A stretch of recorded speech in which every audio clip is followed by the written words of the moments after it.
بسم اللہ الرحمن الرحیم رب زدنی علما إن الحمد لله نحمده ونستعينه ونستغفره ونؤمن به ونتوكل عليه ونعوذ بالله من شرور أنفسنا ومن سيئات أعمالنا من يهده الله فلا مضل له ومن يضلله فلا هادي له وأشهد أن لا إله إلا الله وحده لا شريك له وأشهد أن محمدا عبده ورسوله فإن خير الحديث كتاب الله وخير الهدي هدي محمد صلى الله عليه وسلم وشر الأمور محدثاتها وكل محدثة بدعة وكل بدعة ضلالة وكل ضلالة في النار. قال الله تبارك وتعالى في القرآن المجيد والفرقان الحميد بعد أن أقول أعوذ بالله السميع العليم من الشيطان الرجيم من حمزه ونفخه ونفسه. يا أيها الناس اتقوا ربكم الذي خلقكم من نفس واحدة وخلق منها زوجها وبث منهما رجالا كثيرا ونساء واتقوا الله الذي تساءلون به والأرحام إن الله كان عليكم رقيبا.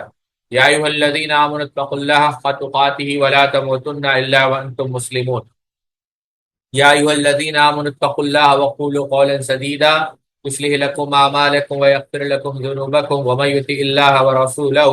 فقد فاز فوزا عظيما. الحمد لله خالق الوجود من العدم الذي علم بالقلم علم الإنسان ما لم يعلم والصلاة والسلام على سيد الأشرف الأنبياء المرسلين نبينا محمد وعلى آله وأصحابه أجمعين. رب اشرح لي صدري ويسر لي أمري واحلل عقدة من لساني يفقهوا قولي. سبحانك لا علم لنا إلا ما علمتنا إنك أنت العليم الحكيم. اللهم إني أسألك علما نافعا ورزقا واسعا وشفاء من كل داء. اما بعد. یہ صاحب کرامت ولی یعنی کل یہاں تک ہم رک گئے تھے. کل ہم نے دیکھا ساتھیوں کہ خلاصہ اور خاص کر جو شیخ عبداللہ غبان رحمۃ اللہ علیہ نے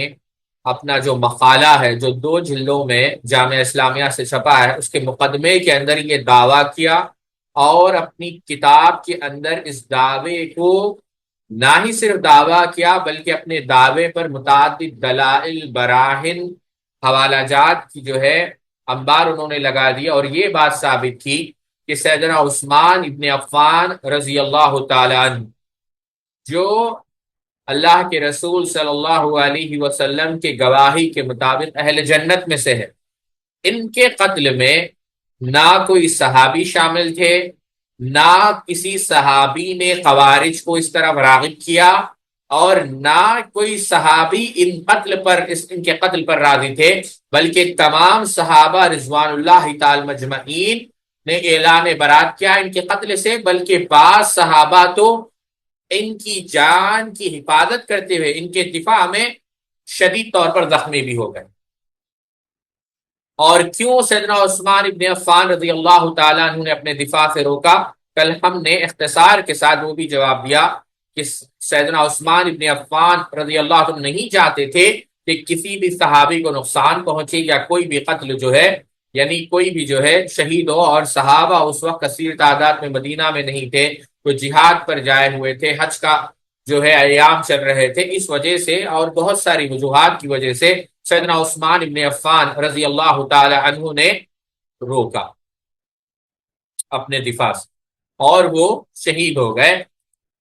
جیسا کہ اللہ کے رسول صلی اللہ علیہ وسلم نے پیشن گوئی کی۔ امام بیہقی رحمۃ اللہ علیہ دلائل النبوہ کے اندر نقل کرتے ہیں اور حافظ ابن حجر اسقلانی رحمہ اللہ نے المطالب العالیہ بزوائد المساند الثمانیہ کے اندر ان روات کو جو ہے ثقہ کہا ہے۔ کہتے ہیں حافظ ابن حجر کہتے ہیں سیدنا نافع رحمۃ اللہ علیہ النافع ان عثمان رضی اللہ عنہ رأى النبی صلی اللہ علیہ وسلم فی منامه فی لیلتی التي قتل فی سابحتها فقال یا عثمان افطر عندنا اللیلۃ فقتل وهو صائم۔ اللہ اکبر۔ سیدنا نافع کہتے ہیں کہ عثمان ابن عفان رضی اللہ تعالیٰ عنہ نے جس دن ان کو قتل کیا گیا اس سے 1 رات پہلے اللہ کے رسول صلی اللہ علیہ وسلم کو خواب میں دیکھا، اور اللہ کے رسول صلی اللہ علیہ وسلم نے سیدنا عثمان ابن عفان رضی اللہ تعالیٰ عنہ کو کہا کہ عثمان آج کے دن جو ہے تم افطاری ہمارے ساتھ جنت میں کرو گے۔ اور ویسے ہی ہوا، اس دن سیدنا عثمان ابن عفان رضی اللہ عنہ کو قتل کر دیا گیا، شہید کر دیا گیا، اور آپ روزے کی حالت میں تھے اور آپ قرآن پڑھ رہے تھے ساتھ۔ لو ان قلوبنا طہرت ما شبیت من کلام اللہ، سیدنا عثمان ابن عفان کہا کرتے تھے کہ اگر ہمارے دل طاہر ہوتے، اگر ہمارے دل پاک ہوتے تو کبھی بھی ہم اکتاتے نہیں قرآن مجید پڑھنے سے۔ تو آخری حد تک سیدنا عثمان ابن عفان رضی اللہ تعالیٰ عنہ، جن کے متعلق اللہ کے رسول صلی اللہ علیہ وسلم نے کیا کہا، الحیاء من الایمان واحیاء امتی عثمان، کہ سیدنا عثمان تو وہ ہے جن سے فرشتے بھی حیا کرتے ہیں، میری امت میں سب سے زیادہ حیا کرنے والے سیدنا عثمان ابن عفان رضی اللہ تعالیٰ عنہ۔ اور اتنے نرم دل، اتنے نرم طبیعت، اللہ اکبر۔ آپ دیکھیں امام ابن ابی دنیا رحمۃ اللہ علیہ نے کتاب الاحوال کے اندر نقل کیا کہ ایک دفعہ ابو المعالی بیان کرتے ہیں کہ سیدنا عثمان ابن عفان رضی اللہ عنہ گھر میں داخل ہوئے، اور ان کا جو غلام تھا، ان کا جو خادم تھا، وہ ہانڈیوں سے کھیل رہا تھا۔ تو سیدنا عثمان ابن عفان رضی اللہ تعالیٰ عنہ نے کیا کہا، دیکھا اور دیکھ کر کیا کہا، فَأَخَذَ بِأُذْنِ غُلَامِ، یعنی جو کان کو پکڑ کر جو ہے تھوڑا سا یوں سمجھے آپ اس کو موڑا، بعد میں جو ہے ندیما، یعنی آپ کو ندامت ہوئی، اور آپ نے کہا اس غلام کو جا کر کہ تم بھی میرے کان کو موڑ دو۔ اصرار کرنے کے بعد آپ دیکھیں امیر المؤمنین ہے، اور وہ جو غلام تھا ان کے کان کو جو ہے موڑنے لگا، اور موڑنے کے بعد جب وہ سمجھ گئے کہ ہاں بھائی حساب برابر ہو چکا، تو آپ نے کہا اللہ اکبر، قال عثمان واحن لقصاص الدنیا قبل قصاص الاخرہ، کہ بہت ہی اچھا ہے کہ دنیا میں معاملے کو سلجھا دیا جائے، دنیا میں معاملوں کو برابر کرنا آسان ہے، اس سے کہ قیامت کے دن کیا جائے۔ تو بات یہ عرض کر رہا تھا ساتھیوں، سیدنا عثمان ابن عفان رضی اللہ عنہ کا ایک مقام تھا، بلکہ بعد روایتوں میں آتا ہے، اگرچہ ان روایت پر کلام ہے کہ اللہ کے رسول صلی اللہ علیہ وسلم نے اس شخص کی جنازے کی نماز نہیں پڑھی جو سیدنا عثمان سے بغض رکھتا تھا، اگرچہ روایت پر کلام، بلکہ ایک روایت سنن ابو داؤد کے اندر جس کو شیخ البانی نے حسن کہا، عبداللہ ابن سعد ابن ابی سارہ، جو اللہ کے رسول صلی اللہ علیہ وسلم کے لیے لکھا کرتے تھے، لیکن شیطان نے جو ہے ان کو جو ہے بہکا دیا، اور وہ جو ہے کفار سے جا کر ملے۔ اللہ کے رسول صلی اللہ علیہ وسلم نے حکم دیا کہ ان کو قتل کر دیا جائے، لیکن عثمان ابن عفان نے جو ان کے لیے پناہ طلب کی، اور اللہ کے رسول نے صلی اللہ علیہ وسلم سیدنا عثمان کی شفاعت جو ہے قبول فرمائی۔ تو باتیں بہت ساری، عرض یہ کر رہا تھا کہ سیدنا عثمان ابن عفان رضی اللہ تعالیٰ عنہ کے قتل میں کوئی بھی صحابی شامل نہیں تھے، اور یہ ایک ایسا المیہ تھا کہ اس المیہ کے بعد ہم نے دیکھا کہ تابعین نے، صحابہ نے کیا کہا، پھر امت جو ہے کسی امام کے پیچھے متفقہ طور پر جمع نہیں ہو سکتی۔ یہ صاحب کرامت ولی، یعنی یہ جو کہتے ہیں کہ ان کو قتل کرنے والے نعوذ باللہ ولی ہے، سیدنا کہتے ہیں ہمارے ساتھ عثمان کے خلاف نکلو، عثمان کا خون حلال ہے۔ سیدنا علی رضی اللہ تعالیٰ عنہ انکار کرتے تھے، وہ کہتے فَلِمَا كَتَبْتَ إِلَيْنَا قَالَ وَاللَّهِ مَا كَتَبْتُ إِلَيْكُمْ كِتَابًا قَدْ قَالَ فَنَظَرَ بَعْضُهُمْ إِلَى بَعْضٍ فَقَالُوا أَلِهَذَا تُقَاتِلُونَ أَوْ لِهَذَا تَغْضَبُونَ فَانطَلَقَ عَلِيٌّ يَخْرُجُ مِنَ الْمَدِينَةِ إِلَى قَرْيَةٍ، آپ نے ہمیں خط کیوں لکھا؟ سیدنا علی فرماتے ہیں اللہ کی قسم میں نے کبھی تمہارے طرف خط نہیں لکھا۔ وہ حیرانی سے ایک دوسرے کا منہ دیکھتے اور کہتے کیا سیدنا علی کے لیے تم لڑتے ہو اس لیے کہ تم آگ، یعنی یہ بہرحال سیدنا علی مدینہ چھوڑ کر ایک بستی میں تشریف لے جاتے۔ غور فرمائیے یہ سیدنا علی رضی اللہ عنہ کے بارے میں کیا کہتے ہیں کہ آپ نے خط لکھ کر ہمیں یہاں بلوایا، مگر سیدنا علی اس خط کا انکار کرتے ہیں۔ یہ ہے صاحب کرامت ولی، نہیں یہ جھوٹے لوگ ہیں، ولی نہیں ہے، شیطان کے دوست ہیں، جنہوں نے سیدنا عثمان ابن عفان رضی اللہ تعالیٰ کو شہید کیا۔ اچھا، آپ نے خط لکھا، کہتے ہیں ایک شخص کو پکڑا جس کے پاس سیدنا عثمان کا خط تھا، اس پر ان کی مہر لگی ہوئی تھی، جس میں عامل مصر کو لکھا تھا کہ ان آنے والوں کو قتل کر دو اور ان کے ہاتھ پاؤں کاٹ دو۔ حضرت علی رضی اللہ عنہ کی طرح حضرت عثمان رضی اللہ عنہ اس خط سے لا تعلقی کا اظہار کیا اور فرمایا اللہ کی قسم میں نے خط نہیں لکھا، نہ ہی لکھوایا ہے، اور نہ اس کے بارے میں مجھے کچھ علم ہے۔ مگر وہ حضرات عثمان رضی اللہ عنہ کے اس خلیفے بیان پر یقین نہیں کرتے، بالکل اسی طرح جس طرح انہیں حضرت علی رضی اللہ عنہ کی بات پر یقین نہیں کیا، بلکہ الٹا یہ کہتے ہیں کہ اس کے لیے تم لڑتے ہو۔ تو بہرحال ساتھیوں یہاں پر ایک نقطہ کہہ کر میں بات کو آگے بڑھانا چاہوں گا ساتھیوں، تاکہ آپ بات یہ بہت آسانی سے سمجھ جائے۔ وہ نقطہ یہ ہے ساتھیوں، ڈاکٹر حامد اللہ نے رحمۃ اللہ علیہ، انہوں نے اپنی تحقیقات سے یہ بات ثابت کی کہ یہ جو لڑائیاں ہوئی ہے، ہمارا ایک انگلش میں مضمون ہے، اگر آپ کو وقت ملے تو ضرور آپ اس کو پڑھیں، سیدنا عمر ابن خطاب رضی اللہ عنہ کی شہادت پر۔ اس میں بھی ہم نے یہ بات تفصیل سے ثابت یعنی مدلل ثابت کرنے کی کوشش کی ہے کہ جو صحابہ کی شہادت ہوئی ہے، سیدنا عمر کی، سیدنا عثمان کی، پھر سیدنا علی کو جو شہید کیا گیا، پھر جو جنگ صفین ہوئی، جنگ جمل ہوئی، اس میں کس قدر دشمنان اسلام کا، مجوسیوں کا، یہودیوں کا، روافض کا کردار تھا۔ یعنی یہاں پر دیکھیں، یہ بات اس لیے عرض کر رہا ہوں، یہ جو خط لکھے گئے ہیں، یہ جو مینیپولیشن ہوا ہے، اب یہی مینیپولیشن، اسی طریقے کی تحریف، اسی طریقے کی جو ہے دغا بازی، مکاری، آپ کہاں دیکھیں گے ساتھیوں؟ جو ان لوگوں نے کی جنہوں نے سیدنا حسین رضی اللہ تعالی عنہ کو مدعو تو کیا، جو جنت کے شہزادے ہیں، اللہ کے رسول صلی اللہ علیہ وسلم کے آنکھوں کا نور ہے، دل کا سرور ہے، نور نظر ہے، لخت جگر ہے، اللہ کے رسول صلی اللہ علیہ وسلم کے، یعنی آپ سمجھے، سبحان اللہ، اللہ کے رسول صلی اللہ علیہ وسلم کی جو دل کی ٹھنڈک ہے، سیدہ زہرا رضی اللہ تعالیٰ عنہ، ان کے بیٹے ہیں، ان کو بلایا اور بلا کر جو ہے وہاں پر دھوکے بازی سے کام لیا۔ یہ وہی لوگ یعنی جن کا مذہب ہی جھوٹ پر مبنی، تو اس کے اندر ان کا کیا کردار تھا، تفصیل کے ساتھ دکتر حامد اللہ رحمہ اللہ نے بعض حقائق جو ہے رکھے۔ اچھا، وہ یہی ہے جو حضرت عثمان کے گھر کا محاصرہ کرتے ہیں، حضرت عثمان دیوار پر سے ان سے بات کرنے کے لیے انہیں السلام علیکم کہتے۔ حضرت ابو سعید خدری رضی اللہ عنہ کے غلام ابو سعید کا بیان ہے کہ میں نے ان کی طرف سے سلام کا جواب کس سے نہیں سنا، آہستہ سے کسی نے کہہ دیا ہو تو علیحدہ بات۔ حضرت عثمان فرماتے ہیں میں نے بیر روما کو اپنے مال سے خریدا۔ یہ بیر روما، بیر روما کہاں ہے؟ یہ الحمدللہ ہم گئے ہیں یہاں پر، یہ باغ ہے ساتھی، بیر روما، جو سیدنا عثمان ابن عفان رضی اللہ عنہ نے مسلمانوں کے لیے خرید کر وقف کیا۔ آپ انٹرنیٹ پر جائیں، آپ کو اور بھی بہت ساری باتیں دلچسپ معلوم ہوگی۔ یہ آج بھی باغ ہے، وہ کنواں بھی ہے، تو اپنے مال سے خرید کر لوگوں کے لیے وقف کیا، مگر آج تو مجھے اس میٹھے کنویں سے روزہ افطار کرنے کے لیے بھی پانی نہیں لینے دیتے۔ اللہ اکبر۔ سیدنا عثمان فرماتے ہیں کہ میں نے زمین خرید کر مسجد نبوی کے لیے وقف کی، کیا کبھی کسی کو وہاں نماز پڑھنے سے منع کیا گیا؟ مگر ظلم کی اس داستان کو بھی بعض حضرات تسلیم نہیں کر کے، بلکہ کہتے ہیں کہ نماز کی ادائیگی میں رکاوٹ اور دوسرے مظالم جو تاریخ روایت میں ہے، بالکل جھوٹ اور جو ہے بناوٹی ہے، نعوذ باللہ من ذالک۔ حالانکہ ایسا نہیں ہے، سیدنا عثمان پر ظلم کیا گیا، سیدنا عثمان رضی اللہ عنہ پر جو ظلم کی ہے داستان جو ہے، یعنی آپ دیکھیں، یہ ظلم کو تو جھوٹ قرار دیا جا رہا ہے، ان کو قتل کرنے والے کو ولی قرار دیا جا رہا ہے۔ یہ ساری تفصیل بیان کر کے بالآخر ابو سعید فرماتے ہیں فَعَلِمْتُ أَنَّ أَعْدَاءَ اللَّهِ لَمْ يُرِيدُوا إِلَّا الدُّنْيَا، میں نے جان لیا کہ اللہ کے دشمنوں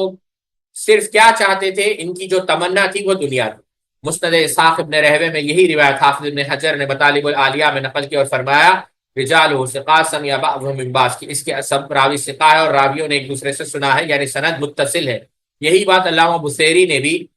بیان کی۔ دو بصیری ہے ساتھیوں، ایک علامہ بصیری الگ ہے اور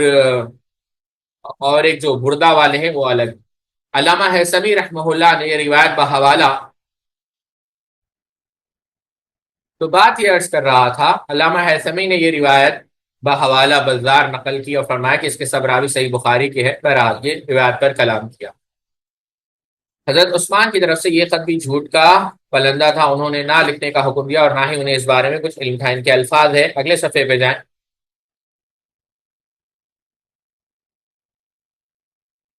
دراصل انہی جھوٹے فتنے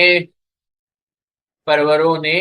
ان کی سازشوں نے کچھ نیک دل حضرات بھی پھنس گئے، بالآخر انہی شرپسندوں نے اپنے ہاتھ سے سند پاکیزہ خون سے رنگے۔ امام بخاری نے بسند حسن امام حسن بصری سے نقل کیا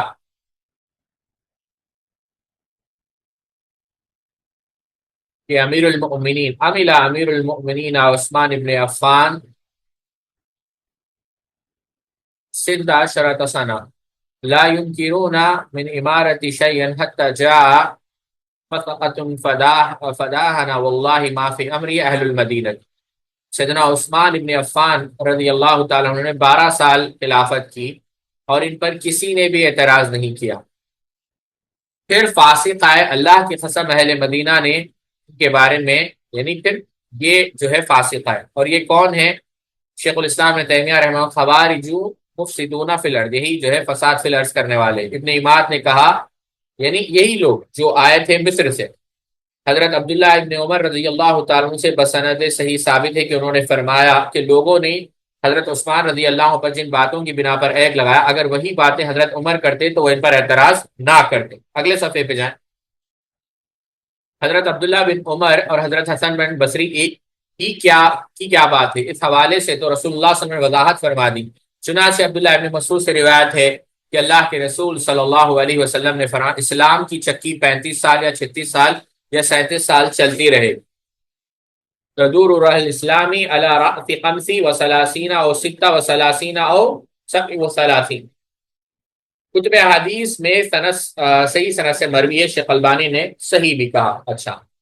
یہ نہیں کہ رسول اللہ صلی اللہ علیہ وسلم نے حضرت عثمان کے دور تک اسلام کی سربلندی کا ذکر کر کے فرمایا، بلکہ انہیں آبا خلافت نہ اتارنے کی تلقین کی اور ان کے موقوف کو مبنی برحق اور مخالفین کو منافق قرار دیا، بلکہ ان کے حوالے سے فتنے سے بچنے والے خوش نصیبوں کو نجات کی بشارت بھی، جیسا کہ ہم نے دیکھا کہ اللہ کے رسول صلی اللہ علیہ وسلم نے کہا کہ جو 3 چیزوں سے بچ گیا گویا اس نے نجات پائی، ہے کہ نہیں؟ اگلے صفحے پہ جائیں۔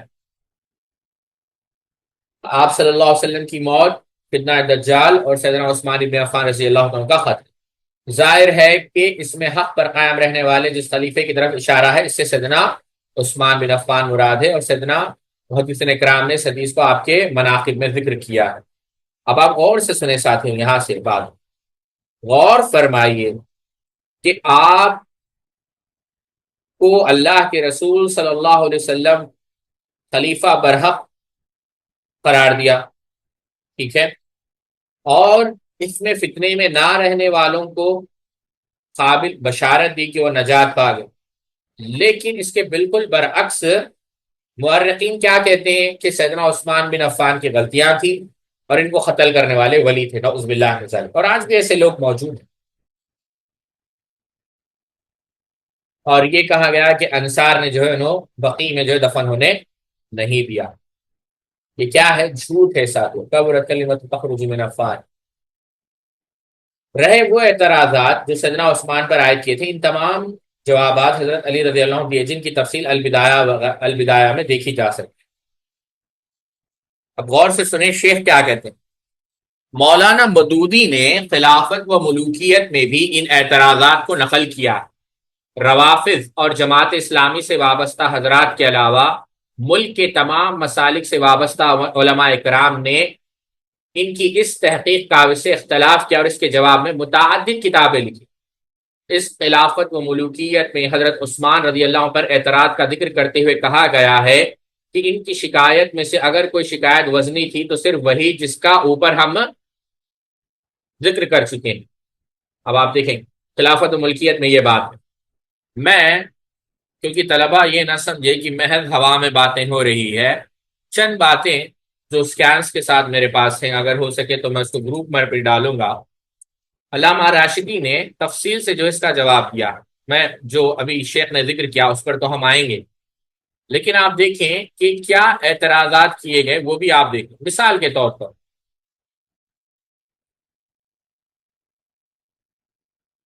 ایک بات میں آپ کو بتاتا ہوں، دیکھیں یہاں پر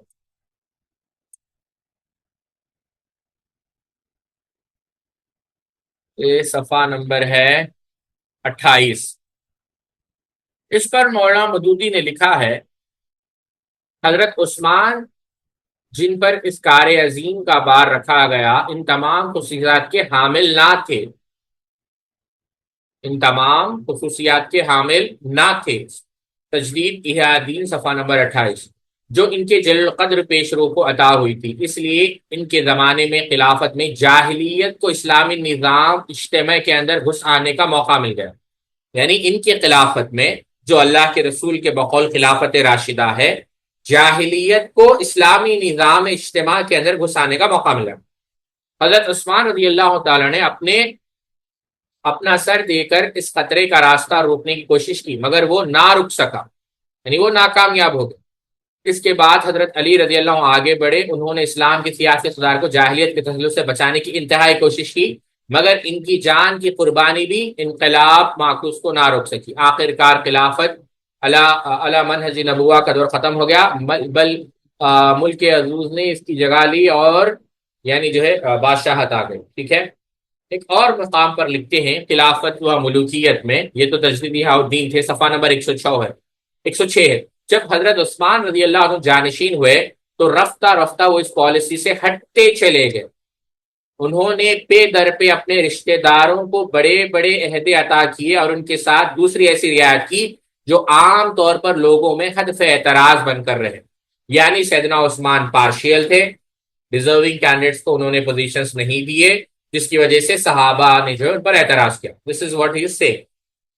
اب آتے ہیں ایک اور مقام پر خلافت و ملکیت میں لکھتے ہیں، اس سے کوئی شخص انکار نہیں کر سکتا کہ اپنے خاندان کے جن لوگوں کو سیدنا عثمان نے حکومت کو یہ مناسب دیے، انہوں نے اعلیٰ درجے کی انتظامی اور جنگی قابلیوں کا ثبوت دیا اور ان کی ہاتھیں بہت فتوح ہوئی۔ یہ بھی وہی لکھ رہے ہیں۔ ٹھیک ہے، اب آپ دیکھیں، سمجھے بات یعنی کانٹرڈکشن۔ اچھا، ایک اور مقام پر لکھتے ہیں صفحہ نمبر 108 پر، جب ولید بن عقبہ کوفہ کی گورنری کا پروانہ لے کر حضرت سعد بن ابی وقاص کے پاس پہنچا تو انہوں نے فرمایا، معلوم نہیں ہمارے بعد تو زیادہ دانا ہو گیا ہے یا ہم تیرے بعد احمق ہو گئے۔ اس نے جواب دیا، ابو اسحاق آپ جو ہے خفا نہ ہو، یہ تو بادشاہی ہے، صبح کوئی اس کے مزے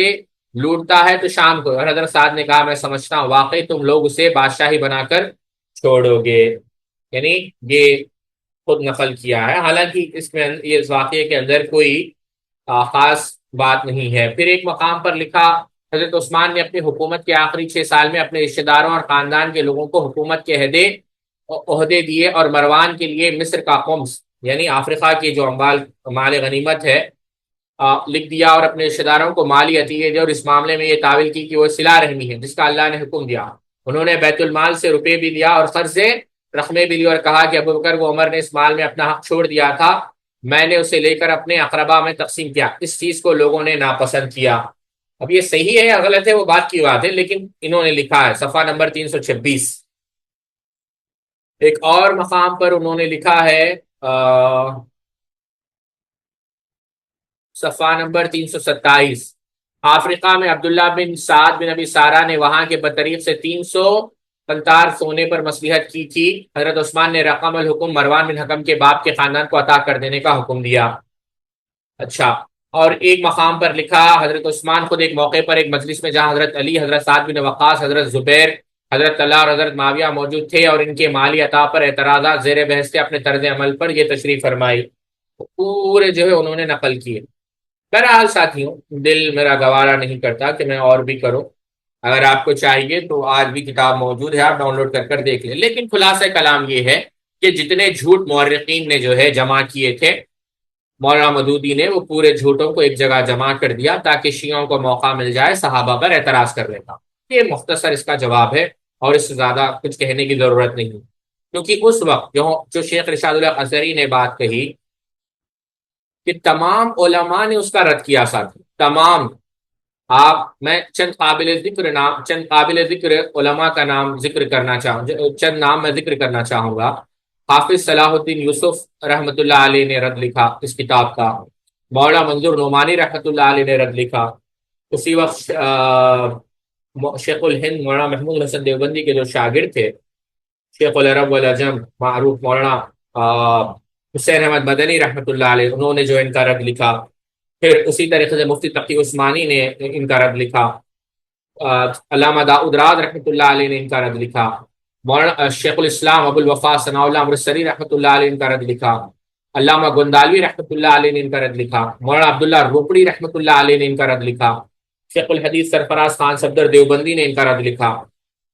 اور بریلیوں میں بھی کافی سارے جو ہے بریلیوں کے کافی سارے علماء نے بھی جو ہے ان کا رد لکھا اس موضوع پر خاص طور۔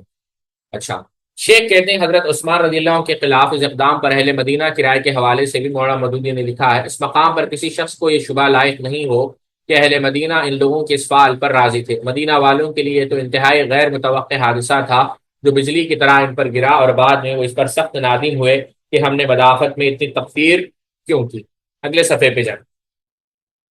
شریعت کے نام سے فتنہ گروہ نے جو فتنہ اٹھایا، خود ان کی شریعت پر پابندی اور ان اقتباسات سے واضح ہو رہا ہے، اور مدینہ طیبہ کے مہاجرین و انصار کا موقف بھی اس سے سمجھا جا سکتا ہے۔ آج بھی ان حقائق کے برعکس شریعت کی پابندی کے حوالے سے یہ باور کرایا جا رہا ہے کہ حضرت عثمان نے شریعت کی مخالفت کی تھی اور ان کے خلاف اقدام کرنے والے صحابہ تھے، جو بالکل جھوٹ ہے۔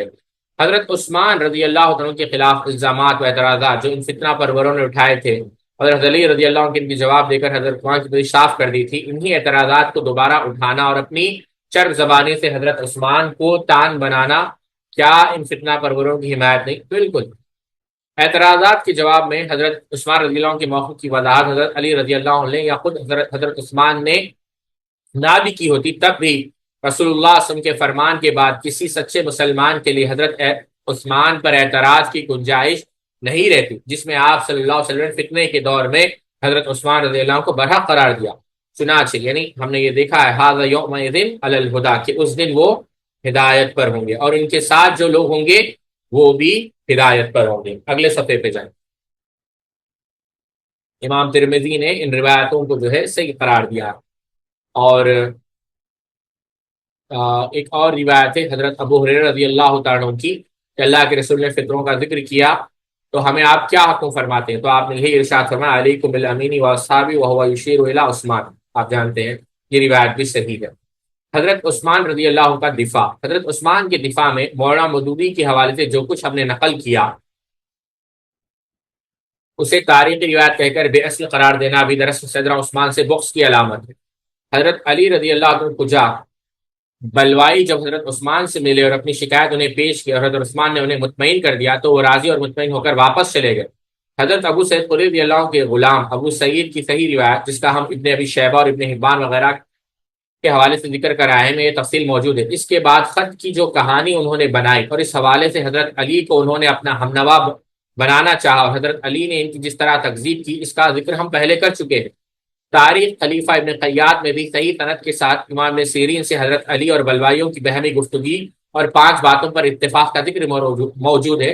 اور یہ بھی حضرت عثمان کے حکم سے ہی حضرت علی نے کردار ادا کیا تھا۔ یہ روایت وہ مرسل ہے، مگر جناب ابو سعید کی روایت سے اس کی کچھ تائید ہوتی ہے، اس لیے حضرت علی کی ان کوششوں کو تاریخ روایت کہہ کر انکار کرنا بہرحال غلط ہے۔ بلکہ صحیح بخاری میں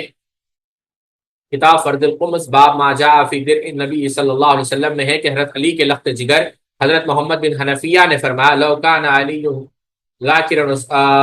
ذاکرا عثمان ذکر یوم جاء الناس فشقوا سؤات عثمان، اگر حضرت علی حضرت عثمان کو برا کہنے والے ہوتے تو اس دن کہہ دے جس دن کچھ لوگ حضرت عثمان کے عاملوں کی شکایت کرنے ان کے پاس آئے تھے، لیکن آپ نے ایسا نہیں کیا۔ اس روایت میں ہے کہ حضرت علی نے محمد بن حنفیہ کو حضرت عثمان کے پاس ایک تحریر دے کر بھیجا کہ یہ رسول اللہ صلی اللہ علیہ وسلم کی تحریر ہے، آپ اپنے عاملوں سے کہے اس کے مطابق عمل کرے۔ حضرت عثمان نے فرمایا مجھے اس کا علم ہے، اس کی مجھے ضرورت نہیں۔ محمد بن حنفیہ فرماتے ہیں میں نے جا کر یہ بات حضرت علی سے کہہ دی تو انہوں نے فرمایا کہ یہ تحریر جہاں سے لی تھی وہیں رکھ دے۔ یہ روایت بھی اس بات کی دلیل ہے کہ حضرت علی اور حضرت عثمان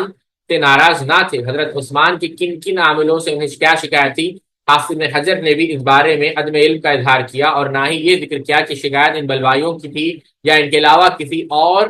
وقت میں بعد میں شکایت کی تھی۔ تاہم یہ بات موجود ہے کہ خوارج نے حضرت ابو موسیٰ اشعری رضی اللہ عنہ کو کوفہ اور ابن عامر کو بصرہ کا عامل مقرر کرنے کا مطالبہ کیا اور حضرت علی نے اسے تسلیم کیا۔ افسوس یہ ہے کہ اس حوالے سے یہ بھی کہا گیا ہے کہ حضرت عثمان کے دور میں حالات یہاں تک بگڑ گئے کہ حضرت ابو درداء رضی اللہ عنہ نے فرمایا واللہ ما عرف من امت محمد شیئا الا انہم یصلون جميعا، اللہ کی قسم میں امت محمد صلی اللہ علیہ وسلم میں اس کے سوا اور کچھ نہیں پاتا کہ وہ جماعت سے نماز پڑھتے ہیں۔ گویا یہ انقلاب بھی حضرت عثمان رضی اللہ عنہ کی غلط پالیسیوں کا نتیجہ تھا، حالانکہ اس سے استدلال اعتقادی کجی اور فکری یعنی سیدنا عثمان ابن عفان سے بغض کا نتیجہ۔ کیوں ساتھیوں؟ دیکھیں ساتھیوں، یہاں پر ہم سیدنا ابو درداء رضی اللہ عنہ کے قول پہ آگے بڑھنے سے پہلے ایک بات ہمیں یاد رکھنی چاہیے ساتھ۔ چند دن پہلے جانتے ہیں آپ کہ ایک حادثہ ہمارے ملک کے اندر پیش آیا۔ اب وہ حادثہ کیا تھا آپ لوگ عقل مند ہے، لیکن ساتھیوں ایک بات آپ دیکھیں، بعض لوگ جو مشہور یہ کیے گئے کہ وہ اس حادثے میں فوت ہو چکے ہیں، چند دن بعد پتا چلا کہ وہ زندہ ہے کہ نہیں؟ یعنی میں بتانا یہ چاہتا ہوں کہ آلات اتنے آنے کے باوجود، یعنی جدید سے جدید ٹیکنالوجی آنے کے باوجود، اگر ملک کے کسی حصے میں یا دنیا کے کسی حصے میں ایک معاملہ پیش آتا ہے تو یقیناً اس معاملے کے متعلق یقینی طور پر کچھ کہنا آج بھی ہمارے لیے کافی حد تک جو ہے ناممکن ہے، جب تک کہ ہمارے پاس پوری تفصیل مدلل طور پر نہ آ جائے۔ تو آپ دیکھیں یہ جو واقعات پیش آئے ہیں ساتھیوں، یہ 1400 سال پہلے آئے ہیں، اور اس وقت اللہ اکبر، اس وقت نہ وہ آلات تھے، نہ نیوز پیپرز تھے، نہ جو ہے انٹرنیٹ تھا۔ اور یہ بات اس لیے عرض کر رہا ہوں، ایک بات آپ کو یہ بھی یاد رکھنی چاہیے جو ہم نے ہمارے مشائخ سے سمجھی ہے، پڑھی ہے، کہ سبحان اللہ، جس طرح حدیث کو محفوظ کرنے کے لیے جو قواعد، جو ضوابط، جو اصول محدثین نے طے کیے، تاریخ کے لیے ایسے کوئی ضوابط، کوئی اصول نہیں ہے ساتھ، اس کو یاد رکھیں آپ۔ تو جب کبھی ہم ان واقعات کے متعلق پڑھے، خاص کر تاریخی واقعات، اور اس میں بھی وہ واقعات جہاں پر صحابہ کے اختلاف کا ذکر ہے، تو ہمیں آیا دیکھنا چاہیے یہ صحت کو پہنچتی ہے کہ نہیں۔ یہ آپ پہلی بات سمجھ لیں۔ اچھا، دوسری بات جو یہاں پر شیخ کہہ رہے ہیں کہ ابو درداء رضی اللہ عنہ نے کہا اس امت میں جماعت کے علاوہ کچھ بچا ہی نہیں، تو بعض لوگوں نے اس کا بھی یہی معنی نکالا کہ نعوذ باللہ من ذالک یہ سیدنا عثمان پر اعتراض ہے، حالانکہ یہ ان کے دل کی ناپاکی کی، ان کی خباثت کی دلیل ہے۔ کیوں؟ اس نوعیت کے اقوال دراصل اللہ کے رسول کے بعد جو اللہ کے رسول کے جو انتقال کے بعد جو زمانہ آیا اس کی بنیاد پر، یعنی اللہ کے رسول کے بعد بہت ساری چیزیں ہوئی، یعنی سیدنا ابوبکر رضی اللہ تعالیٰ عنہ نے مانین زکوٰۃ سے جو ہے جنگ کی، جو مرتد ہو گئے ان سے جنگ کی، بہت سارے لوگوں نے نبوت کا دعویٰ کیا، سیدنا عمر رضی اللہ تعالیٰ کے دور میں اور بھی فتنے آئے، پھر آپ دیکھیں سیدنا عثمان بن عفان، پھر سیدنا علی، تو اس بنا پر گئی حضرت حنظلہ رسول اللہ صلی اللہ علیہ وسلم کی مجلس مبارکہ، اہل و عیال، اگلے صفحے پہ جائیں، کہ مجلس میں قلبی و ایمانی کیفیت میں جو فرق محسوس کرتے تھے، اس کی بنیاد پر اپنے متعلق و نفاق کا شبہ کرتے تھے اور فرماتے تھے نافق حنظلہ۔ تو یعنی آپ سب کی جب مجلس میں تھے اور مجلس میں نہیں تھے تو فرق محسوس کرتے تھے۔ حضرت انس رضی اللہ عنہ فرماتے ہیں وما نفسنا رسول اللہ صلی اللہ علیہ وسلم الایدی وانما لفی دفنی حتی انکرنا قلوبنا، کہ ہم نے ابھی اللہ کے رسول صلی اللہ علیہ وسلم کو قبر اطہر کی مٹی بھی ہاتھوں سے نہیں جھاڑی تھی، اور ہم آپ کے دفن میں مصروف تھے کہ ہم نے اپنے دلوں کی کیفیت بدلی ہوئی محسوس کی، یعنی ان کے دل کی کیفیت بدل گئی۔ تو اصل تو یہ چیز تھی، ابو درداء رضی اللہ عنہ اس چیز کا ذکر کر رہے تھے، لیکن اس کو بھی ایسے پیش کیا کہ یہ نعوذ باللہ من ذالک سیدنا عثمان بن عفان پر اعتراض، ایسی بات نہیں ہے۔ اس سے صحابہ اکرام کے بگڑنے کا تصور اور استدلال کسی رافضی کا تو ہو سکتا ہے، صحیح العقیدہ مسلمان کا نہیں۔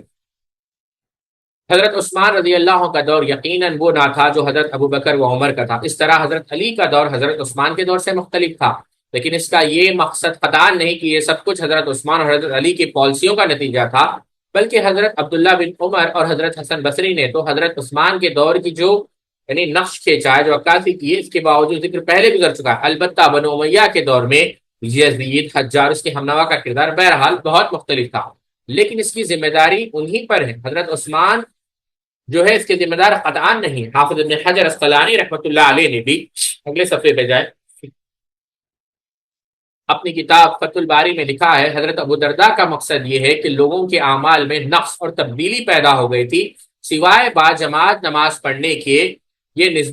نسبتی معاملہ ہے، کیونکہ لوگوں کے حالات رسول اللہ صلی اللہ علیہ وسلم کے زمانے مبارکہ میں بتمام و کمال تھی نسبتاً آپ کے بعد کے دور، اور پھر شیخین کے دور میں لوگوں کی حالات بہتر تھی نسبتاً ان کے بعد کے دور۔ یہ بات حضرت ابو درداء رضی اللہ عنہ نے اپنی زندگی کے آخری دور میں کہی تھی، اور ان کا یہ دور حضرت عثمان رضی اللہ عنہ کا خلافت کا آخری دور تھا۔ ہائے افسوس جب حضرت ابو درداء رضی اللہ عنہ کے نزدیک اس بابرکت زمانے کی حالت ہے، تو اس کے بعد کے طبقات میں ہمارے زمانے تک کا کیا حال ہوگا؟ اللہ اکبر۔ یعنی عند ابی درداء فکیف بمن جاء بعدہ من الطبقات الی ھذا الزمان، تو یہی وجہ ہے بعض اہل علم نے کہا ہے کہ اگر ہم صحابہ کو دیکھتے تو انہیں مجنون سمجھتے اور صحابہ ہم کو دیکھتے تو ہمیں کافر سمجھتے ہماری حالتوں کو دیکھ کر۔ اگر سیدنا ابو درداء رضی اللہ تعالی عنہ نے اس دور کے متعلق کہا کہ نماز با جماعت ادا کرنے کے علاوہ میں کوئی خوبی اس امت میں نہیں دیکھ رہا ہوں، تو پھر دیکھیں آج تو لوگ نماز با جماعت بھی ادا نہیں کر رہے ہیں، تو پھر آج کا عالم کیا ہوگا؟ اللہ اکبر۔ اس سے یہ بات واضح ہوتی ہے کہ حضرت ابو درداء رضی اللہ عنہ کی اس بات میں اللہ کے رسول کے زمانے کے مقابلے میں جو تدریج یعنی جو دوریاں پیدا ہوئی اس کی طرف اشارہ ہے، سیدنا عثمان رضی اللہ تعالیٰ عنہ کی طرف نہیں۔ یہاں ہمارا مقصد صرف یہ ہے کہ اس بحث میں جو کچھ بحثیں آئی، اگلے صفحے پہ جائیں، یعنی جو لوگ بیان کرتے ہیں اس سے یہ بات واضح ہو جائے کہ سیدنا عثمان بن عفان رضی اللہ تعالی عنہ کہ جو اس دور میں فتنہ ہوا تھا، وہ فتنے کی حقیقت کیا جو اعتراض کیے جاتے ہیں سیدنا عثمان پر، وہ اس سے بری ہے، مبرہ ہے، منزہ۔ سبحانک اللہم و بحمدک، اشہد ان لا الہ الا انت، استغفرک و اتوب الیک۔